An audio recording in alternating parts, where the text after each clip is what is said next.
ప్రభు అయిన యేసుక్రీస్తు నామంలో ప్రతి ఒక్కరికి పేరు పేరున నా వందనాలు తెలియజేస్తా ఉన్నానండి. ఈరోజు దేవుని వాగ్దానం యెషయా గ్రంథము 43వ అధ్యాయము 1వ వచనం. అయితే యాకోబు నిన్ను సృజించిన వాడగు యెహోవా, ఇశ్రాయేలు నిన్ను నిర్మించిన వాడు ఇలాగు సెలవిచ్చుచున్నాడు, నేను నిన్ను విమోచించి ఉన్నాను, భయపడకుము, పేరు పెట్టి నిన్ను పిలిచి ఉన్నాను, నీవు నా సొత్తు. హల్లెలూయా. దేవుడు మనతో మాట్లాడుతూ ఉన్నటువంటి మాటలు, యాకోబు ఒక మోసగాడైనప్పటికీ, హల్లెలూయా, యాకోబును సృజించినటువంటి దేవుడు ఎవరు? యెహోవాని. యాకోబును ఇశ్రాయేలు ప్రజలుగా మార్చినటువంటి వారు ఎవరు? దేవుడే. హల్లెలూయా. ఎంతో పాపపు జీవితం బ్రతికినప్పటికీ తన తండ్రిని మోసము చేసి అన్నకు రావాల్సినటువంటి అభిషేకాన్ని యాకోబు దొంగిలించాడు. హల్లెలూయా. అట్టి రీతిగానే మామను కూడా మోసం చేయాలి అనేసి వెళ్ళాడు. అయితే మామ దగ్గర మామ ఎంతగానో మోసం చేశాడు యాకోబుని. హల్లెలూయా.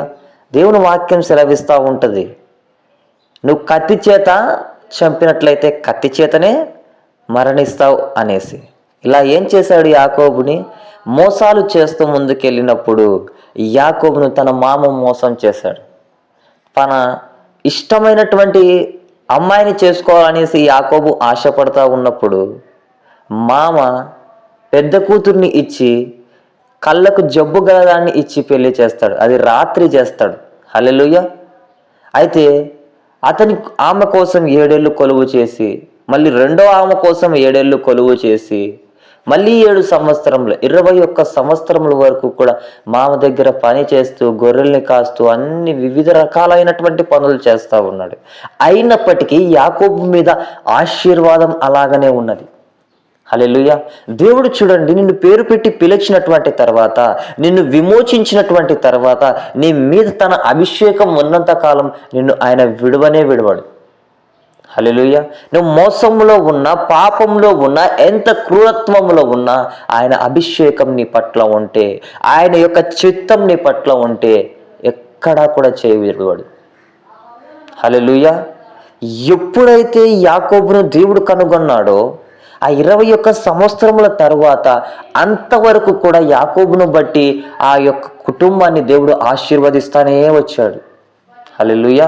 ఆ యొక్క గొర్రెల విషయంలో, మేకల విషయంలో, దేవుడు ప్రతి దాని విషయంలో కూడా దేవుడు దీవిస్తూనే వచ్చాడు ఆ కుటుంబాన్ని.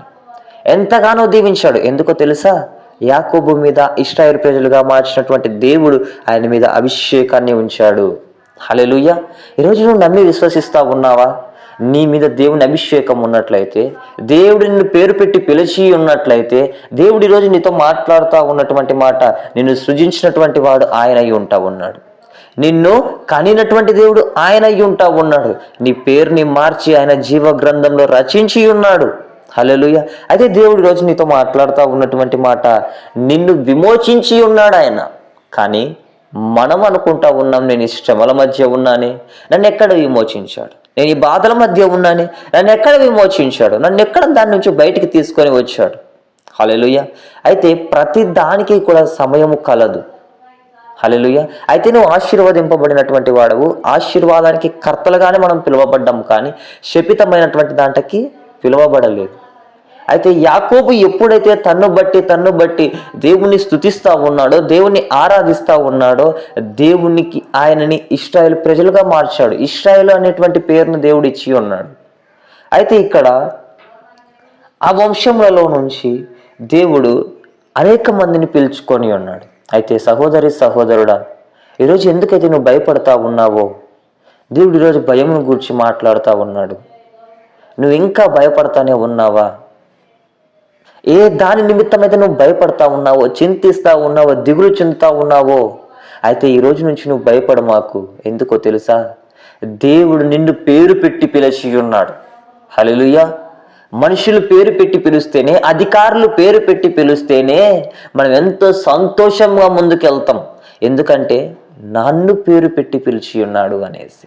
ఒక ఇంటికి మనం పత్రాలలో రాపిచ్చిన తర్వాత అక్కడ ఏదైనా స్టేజ్ దగ్గరికి కానీ, ఫంక్షన్ జరిగేటప్పుడు కానీ వెళ్ళి మన పేరు పిలిస్తే, ఓహో నాకు ఈ స్థలం వచ్చింది, ఓహో నాకు ఈ లోన్ వచ్చింది, అనేసి ఎంత సంతోషపడతావో, అయితే నిన్ను చూచుచున్నటువంటి దేవుడు నిన్ను ఈరోజు పేరు పెట్టి పిలిచి ఉన్నాడు. హల్లెలూయా. ఎందుకో తెలుసా? నిన్ను ఆశీర్వాదకరముగా మార్చడం కోసం, నిన్ను దీవెనకరముగా మార్చడం కోసం, ఈ జనములందరి మధ్య నిన్ను గొప్ప చేయడం కోసం దేవుడు నిన్ను పేరు పెట్టి పిలుస్తూ ఉన్నాడు. ఈరోజు ఇప్పటికైనా నీ యొక్క లోకానుసారమైనటువంటి మాటలు కావచ్చు, లోకానుసారమైనటువంటి పాపము కావచ్చు, శరీర ఆశలను కావచ్చు వదిలిపెట్టి దేవుని దగ్గరికి వస్తావా? దేవుడు ఇదే, నేడే రక్షణ దినము, నేడే మారు మనస్సు అనేసి దేవుడు సెలవిస్తూ ఉన్నాడు. ఈరోజు ఏ పట్లను జీవిస్తూ ఉన్నావో ఒక్కసారి ఆలోచించు. అయితే యాకోబును దేవుడు విడవక ప్రేమిస్తూ ఉన్నాడు. అందుకే పేరు పెట్టి పిలిచి అతన్ని విమోచించి ఉన్నాడు. ఈరోజు నిన్ను కూడా పేరు పెట్టి పిలుస్తూ ఉన్నాడు. ఈరోజు ఇప్పటికైనా నీవు దేవుని దగ్గరికి వస్తావా? దేవుడు అనేకమైన మార్లు నిన్ను హెచ్చరిస్తూ ఉన్నాడేమో, దేవుడు అనేకమైనటువంటి మార్లు నీ దగ్గరికి వస్తూ ఉన్నాడేమో. అయినప్పటికీ ఈరోజు నువ్వు దూరం అవుతా ఉన్నావు, దేవుణ్ణి దూరపరుచుకుంటా ఉన్నావు. అయితే దేవుడు సెలవిస్తూ ఉన్నాడు, నిన్ను పేరు పెట్టి పిలిచి ఉన్నాను. హల్లెలూయా. నువ్వు నమ్మి విశ్వసించినట్లయితే ఇటు రీతిగా ప్రార్థించు, దేవుని యొక్క దీవెనలు పొందుకోమని మనస్ఫూర్తిగా కోరుకుంటూ దేవుడు ఈ వాక్యమును దీవించును గాక. ఆమేన్.